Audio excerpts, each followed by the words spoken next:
Well, last of the heats in round number 3 are in the water. Mark McCarthy from South Africa in the red. We've got in yellow Magno Passos from Brazil, and João Pinheiro from Portugal is in the black. Another great heat, and then we're going to be straight into the women's round number 5. We're going to see all the top seeds, including Yonata Gill will be out there, but that's who we got in the water at the moment. They're starting up. Looks like Red's up and riding. I believe that's McCarthy. Starts off with a pretty conservative move, but as he dropped into that wave, we'll see if we get a replay. You'll kind of see he hit those warbles and kind of lost his speed line. So he might not have had the speed. He felt confident enough to go for one of his trademark flips, but still a good roll and a good way to start the heat. I mean, it's better than sitting out the back. All right. Well, you know this guy pretty well, mate. You travelled with him for a number of years when he was on your team, and trained both Mark and Magno. Yeah, that's right. They're part of the science team in the early days. And I guess that last heat is confirmed, right? Pierre first, Dave second, Diego third. That's exactly right. And you can see a couple of black back slaps there for Dave Hubbard. Moving on through with Pierre-Louis Costes, we'll say au revoir to Diego Cabrera, and he'll be up shortly to grab a little handful of cash from myself. So, last heat of the round. Coming up next, folks, we've got the heat number 5, heat 1, round 5 of the girls. Magno draws out a pretty long extended roll on the inside. Maybe not quite as big as Mark's wave. A little bit different technique he used. And maybe a little more under the lip. Yeah, I looks tell you like what, black is up and riding here. Where are you? There you go. So in and out. Oh, that's a bummer. So, but that's kind of a smart move, If the wave isn't going to be that good, get out of it quick, because it's a pain to get back out. Well, here's a replay, mate. Take us through this one. Smaller wave, nice. See him just drawing out his line right through the lip, and you kind of see he just went down the line, like he projected down the line a little bit more compared to Mark's, where you went in. And kind of going down the line is more tricky when it's at this wave, because a lot of times you don't get far enough away from the wave, and you can get caught up in that little explosion. One of the hallmarks of Magno surfing is his strength in those sort of situations. He can really just muscle through the lip and comes through with full control. In some really heavy situations, he's really good at that, isn't he? Yeah, he just lets loose when it gets huge. He absolutely charges, and it's like he just gets possessed, and when it's big, and he just doesn't have any fear, and he just he just lets it go. Yeah, that's right. Well, we've got a 4.88 for Mark McCarthy. We've got a 4.88 for Magno Passos. So whilst they were slightly different sort of manoeuvres, they got exactly the same score. And João Pinheiro only holding on to a 1.0. So early days here, folks, with 21.5 minutes remaining. They're all 25-minute heats today. And, as we said, coming up next, we're going to go into the girls' round, and it's Heat 1, Round 5. Unada Gear, Neymara Kavala, Anne Lacoste, and Mayumi Tony from Japan. We've really got some quality in the girls. Mark McCarthy back up and riding. Oh, that wave face is starting to get some texture on it now. And that was just tough. He just couldn't get up to the lip fast enough. So he elected to just kind of kick out and get back out. Once you get caught past that initial break, there's like a pretty significant difference in paddling out. Just that extra 10 or 15 yards makes a big difference, because it gets pretty hard to get through that. Trying to breach the impact zone here at Praia Grande is always a mission when there's a bit of swell, isn't it?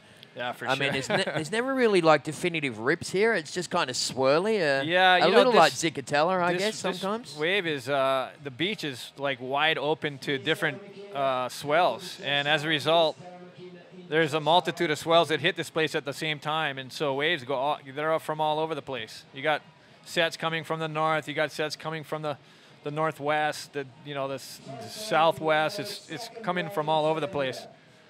So makes it a really difficult wave to to compete in for me anyway. It's tricky. That's a pretty common sort of a theme from a lot of the guys we've had here in the commentary booth. Well, you can see on screen there the boys just making their way back out into the lineup. Mark McCarthy is in the lead, a 4.88 and a 1.13.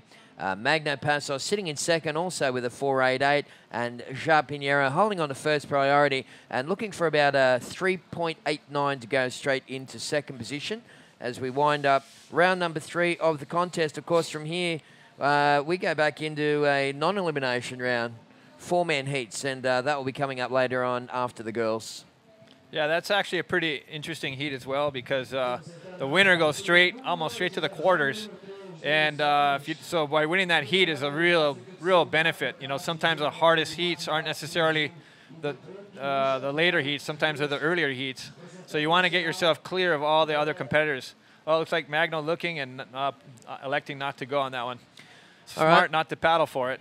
Yeah. Once again, really hard to, wave selection just paramount here at Praia Grande. Look, while there's a little break in the action, we are going to throw down to the winner of the previous heat. It's Pierre-Louis Costes having a talk with Natasha Sagadia.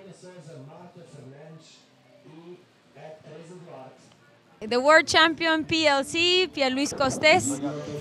How are you? How are you feeling? I'm very happy. I made this hit. I was, I think, most part of the hit. So at the end, I got a good wave and put me in the first place. So pretty happy. We know you've been a little bit sick the last 2 weeks, so you haven't had the time to train as you wish. We are happy you're back in order and you are fine.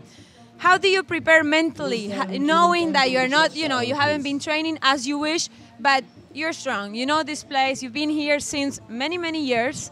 So you feel comfortable. You feel like you need the strength. Yeah, the best result I had here was second.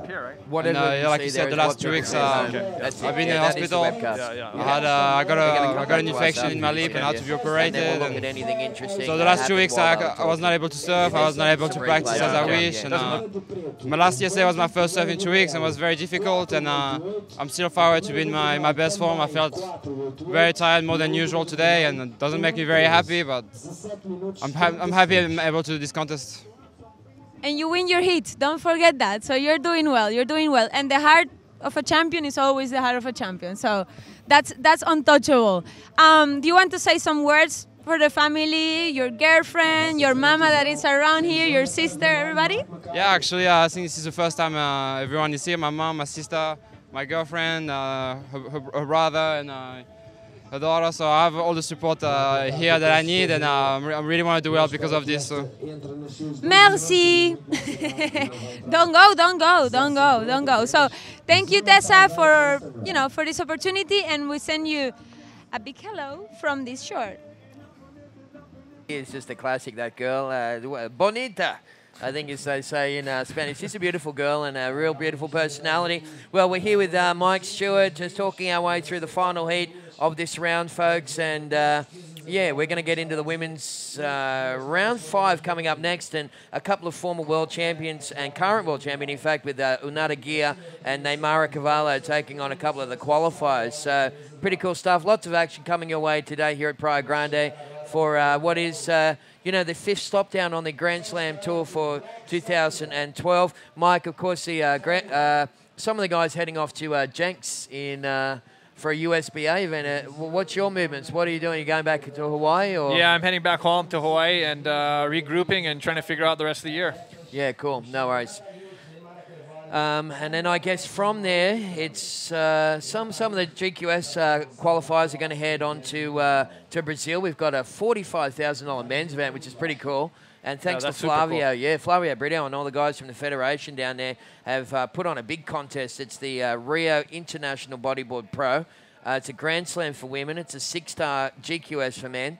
And then same deal at Isla de Margarita in Venezuela. We've got a 6-star GQS for the guys, a Grand Slam for girls, and a Grand Slam for DK. So lots of stuff happening in between now and the next GSS event over there in Mexico. Well, not much happened while we were talking there, Mike. It was just kind of the ocean just went a little quiet. But what's the current situation? Let's see. Well, in first is Mark McCarthy. with a 4.88 and a 1.13. So scores are kind of not looking too high right now, you know, in this heat. You got Magno with the 4.88, almost the exact same. Well, he is the exact same score as Mark's wave. A little bit smaller, but maybe a little bit more technical in how he performed it. And so he got the same score, and then with the 0.9. So no one's really got an excellent wave yet. Here's Mark looking for it. Spin, kind of spins in the barrel there. Nice little start, and then wave just kind of peters out. So not an easy wave to surf, as you can see. I don't believe so.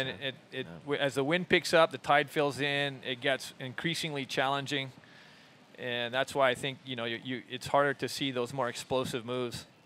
And Joao Pinheiro is in third with really not even started yet. Okay, well that's his first wave. Oh, does a roll. Oh, I'm sorry, that's Magno.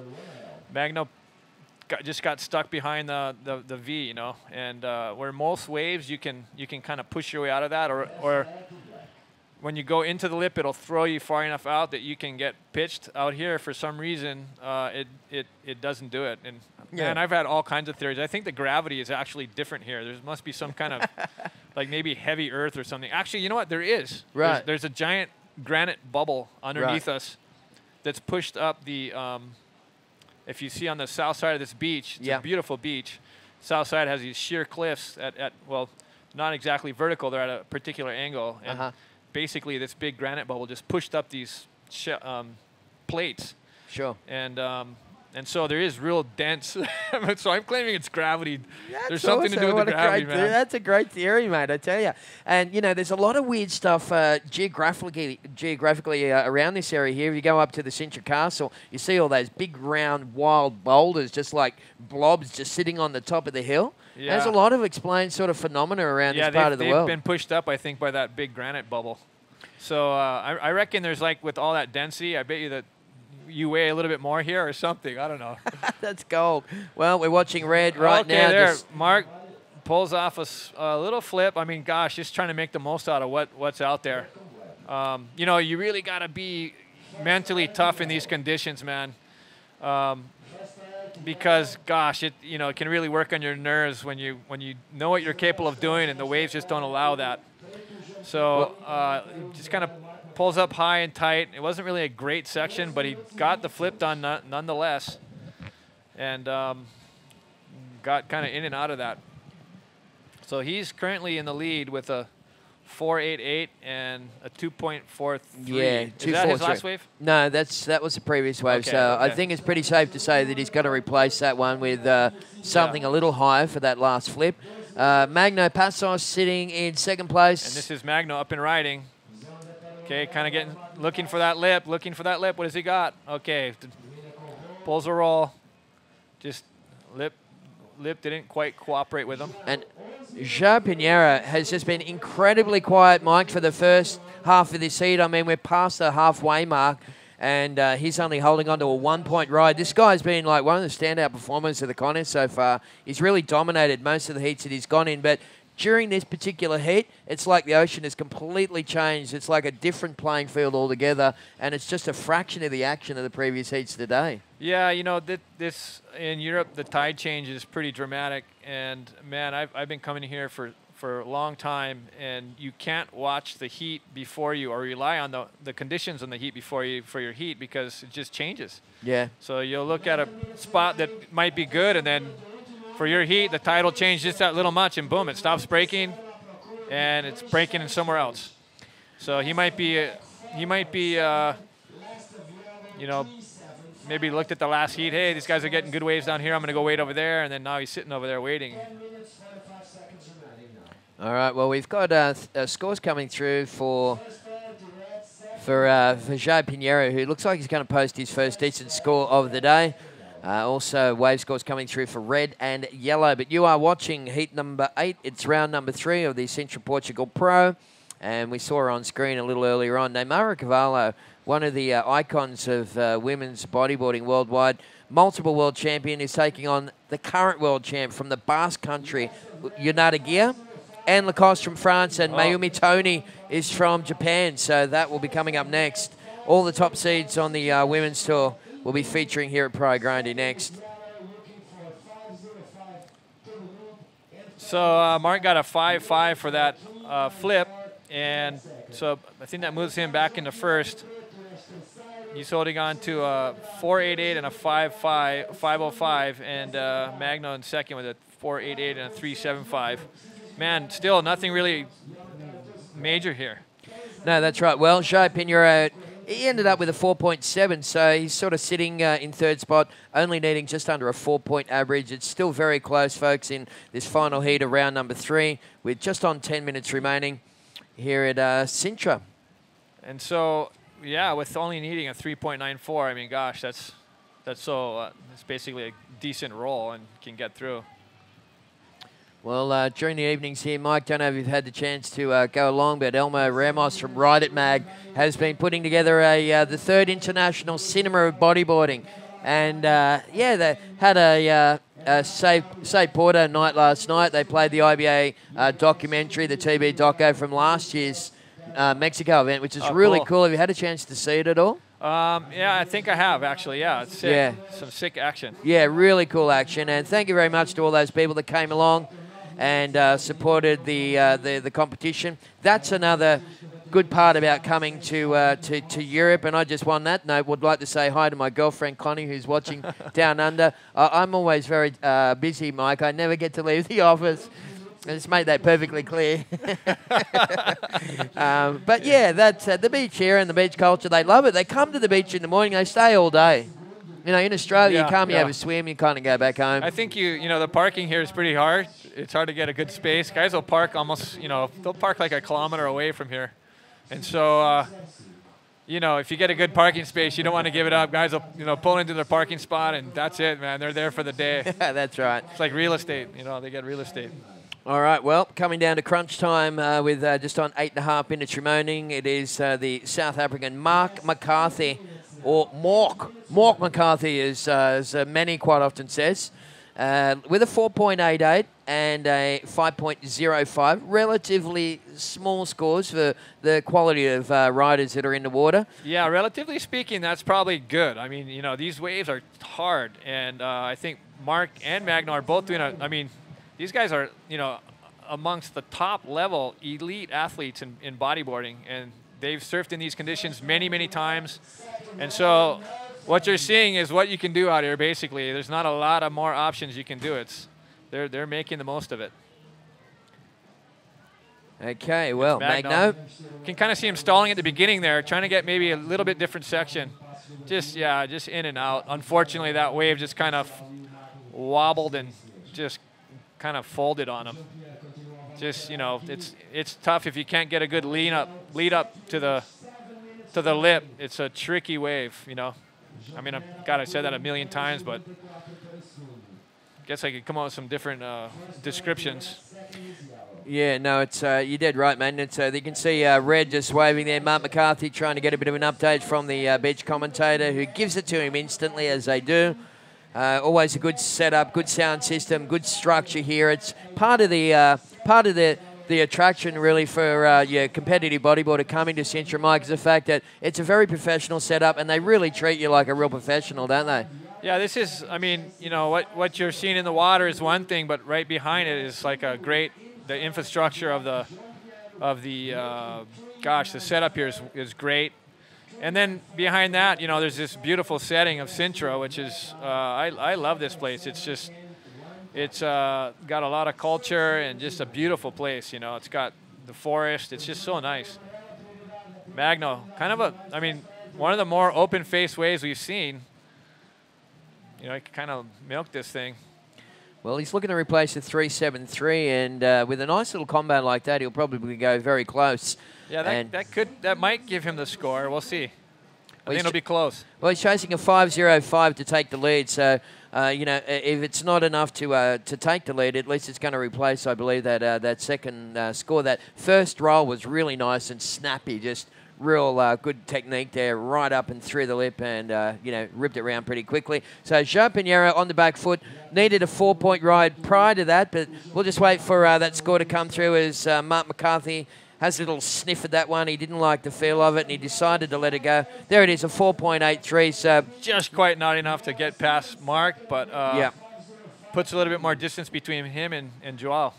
Yeah, Joel now needing a 5-0-1, so that score just went up just a couple of increments and made his job a little harder. What's his first move here, Mike? That's, you know, for a section, he had to, you know, he had to push his way through that first crumbly section, but he got through it and up into the lip, and he goes right into a spin and keeps his kind of body high and just, you know, gosh, just kind of flops off the whitewater there. There's not much else you can do. You know, it's tough. It's tough. You can see if these guys are struggling, it's like it's not easy. Because I've done many heats with Magno and Mark, and they're little competitive freaks. Yeah, always. Okay, here's Mark. Let's see, he's kind of, yep, trying to get in there, under there. Good. Oh, wow. Good job to get under that. Oh, did the V get him? Yes. Yeah. So, and that's what you were speaking about earlier. You know, in every other beach around the world, it's like you can just kind of ride out of those ones, but somehow those ones just suck you down, don't they? Yeah, yeah. It's like that granite bubble, man, just like yanks you down. The gravity just says. That's so funny you're talking about this stuff, Mike, because last night, I don't know if you remember this name from bodyboarding from ages ago, but a guy called Adam Switzer from Australia. You ever remember that name? Anyway, he was on the Cooter Lions team, and he was an awesome bodyboarder back in the Ben Holland days. Okay, I remember. Anyway, Adam's here in staying at the Rebus Hotel. He's here as a geologist, and he's actually here studying the local area, and he specialises in granite. And that's why he's here. And last night I saw him. He was up at the movie night. He sent me a message on Facebook and said, "Oh, I just happened to be here doing some work for the university." And he said to me, "Man, this place is just freaky. It sets off all the not the Geiger counters, but all the equipment that he's got." He said it just sent it through the roof. And he some said, merit to my theories. "Yeah, it is. You'd have a good talk to him, and he's probably hanging around. I'll see if I can line you two up later." Yeah, that'd be cool. Yeah, so awesome stuff, folks, and wonderful day here at Sintra. We're just loving it. Mike Stewart, myself, Terry McKenna, talking you through the final heat of the third round of competition here at the Grand Slam Series, the Sintra Portugal Pro. Mark McCarthy, oh, Mark, current nice heat leader. wave, nice loopy roll, and goes for another one. Now that was a well-ridden wave. That was a good wave for Mark. Yeah, that was the best wave I'd say that we've seen in this heat. Yeah, nice combination, good fluid linking of the from one move to the other. Those combinations of major maneuvers, a pretty integral part of the criteria. So this face was kind of nice and open. You can see it's more glassy. And he just had a nice section there. Nice big loopy roll, lands back in the face and right back into another one, right through the lip, and rolls it over. And that wave, you know, the way it kind of looked like it hit a deep spot there, so it didn't really have that real thick V. He kind of was able to get away with rolling down the line more than kind of heading towards the beach. So he, you know, rode that wave really well. Yeah, nice. It's cool to have you here, mate. And look at all the finer little details of that. Someone that's been in the water and have to deal with this sort of stuff because, yeah, it gives all the people back home, you know, a newfound respect for what these guys are doing in the water, but somehow avoided the kaplunk. You know, that sort of thing that sucks you down. I don't know what we're going to call that, but we'll come up with a name for it. But scores coming through for Mark McCarthy, 7.38. Here's a replay of what we saw, a wave also like ridden. And, whoa. Magno, wow, nice big roll from Mags. So all right, well, that happened during the replay that we saw of Mark McCarthy. Wow, so nice exchange there. Putting some distance between these guys and Joel. Well, Manny Vargas will be back on air next, folks, and he'll be taking us through Heat 1, Round 5 of the girls. United Geared, Namara Cavallo, and Lacoste, and Mayumi Tony from Japan will be hitting the waters here at Praia Grande for what is going to be a very exciting round for the women. But there's those scores, 6.25 for Magno. So João Pinheiro been super quiet and now chasing a 6.43 to try and get up in the second spot, and 40 seconds to go. Gosh, poor bugger. That's a tough spot to be in, man. You know, you look out there and you can see 40 seconds in time out by looking at the sets, and if you don't see a set, you're like, oh, there goes that heat. It can be a very character-building situation, can't it, Mike Stewart? Yeah, he's got 20 seconds, and he's got actually it does look like there might be something coming in here. Whoa. Well, I think he's going to have to go on this next wave. Well, sorry, I'm kind of cheating off the screen here. We'll see. Well, the countdown is imminent. Gosh. Here it goes. Here we go. He's taking off. Let's see what he can do. Whoa. Nice big roll. Into the V. Into the V. The old Sintra gravity hole got him. I love it. What a classic. All right, well, in the end, it was Mark McCarthy and Magno Passos moving on through that one at the expense of João Pinheiro. Here's a little replay. Oh, this is actually another wave that Mark got.